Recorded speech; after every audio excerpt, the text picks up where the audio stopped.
हरिओम. हरिओम. महाशिवरात्रीची पावन कथा ही कथा ऐकल्याने कोटीतले कोटी पापे सुद्धा नष्ट होतात. तर चला आपण कथा पाहूया.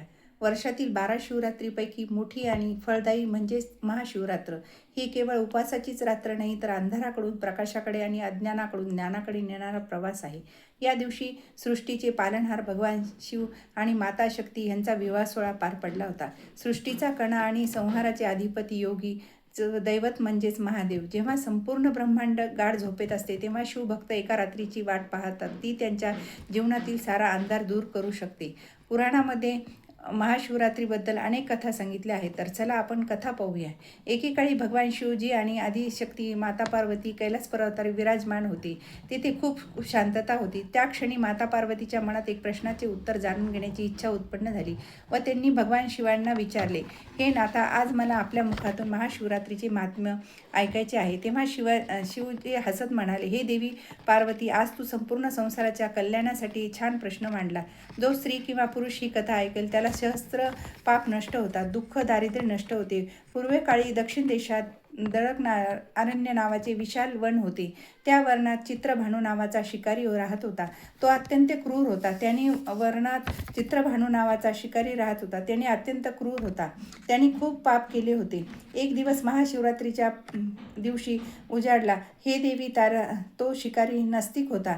त्याच्या मनात देवाविषयी कोणतीही श्रद्धा नव्हती. त्यामुळे त्याला महाशिवरात्रीच्या वृत्ताबद्दल काहीच माहिती नव्हती. त्या दिवशी तो उठला व तोच त्याच्या पत्नी व माता पिता भुकेने व्याकुळ होऊन त्याच्याकडे आले. विनवणी करत होते की म्हणाले, हे स्वामी, आम्हाला खूप भूक लागली आहे. तुम्ही काही जंगलात जाऊन आम्हाला खायला काहीतरी घेऊन या.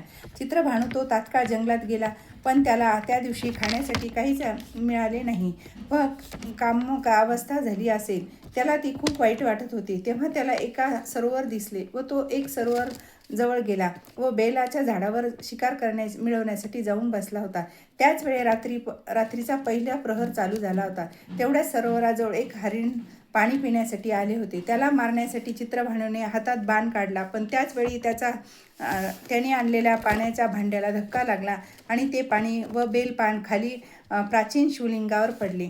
ह्या गोष्टीमुळे त्याच्याकडून पूजा झाली.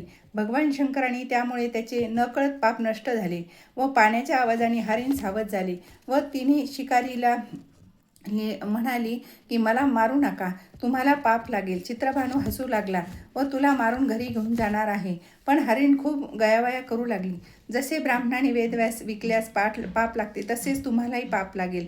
झाडावर बसून 4 प्रहराची त्यांनी चित्रभानूच्या हातून शिवलिंगाची पूजा होती व त्या चित्रभानूला त्याच्या चुकीची साक्षात्कार झाला आणि म्हणाला, हरिणीला, आता मी तुझ्या शिकार करणार नाही, आपल्या घरी परत जा. त्यांच्या मुखातून असे शब्द ऐकून हरिण आनंदी झाली आणि त्यांनी शिकारी चित्रभानूचे आभार मानले. त्या क्षणी शिवजी प्रकट झाले. त्यांना पाहून शिकारी आश्चर्यचकित झाला. हे तुझ्या व्रतामुळे मी अत्यंत खुश आहे. तू कोणते ते वरदान मला मागू शकतो. हे बोलून चित्रभानू शिवजीच्या चरणावर नतमस्तक झाला. हे प्रभू, तुमचे दर्शन झाले, मी धन्य झालो. आता मला कशाची इच्छा उरली नाही. माझा आधार झाला आहे. आता तू मला जाऊन राज्य कर. आपल्या कुठल्याही कुलाचा उद्धार कर. त्याने हे शिवजींना साष्टांग नमस्कार केला. जो कोणी हे महाशिवरात्रीची उपवास व पूजा अर्चा करतो त्याचा मी उद्धार करतो, पापापासून मुक्त करतो. ओम नमः शिवाय. माझा जर व्हिडिओ तुम्हाला आवडल्यास लाईक, शेअर आणि सबस्क्राईब करायला विसरू नका.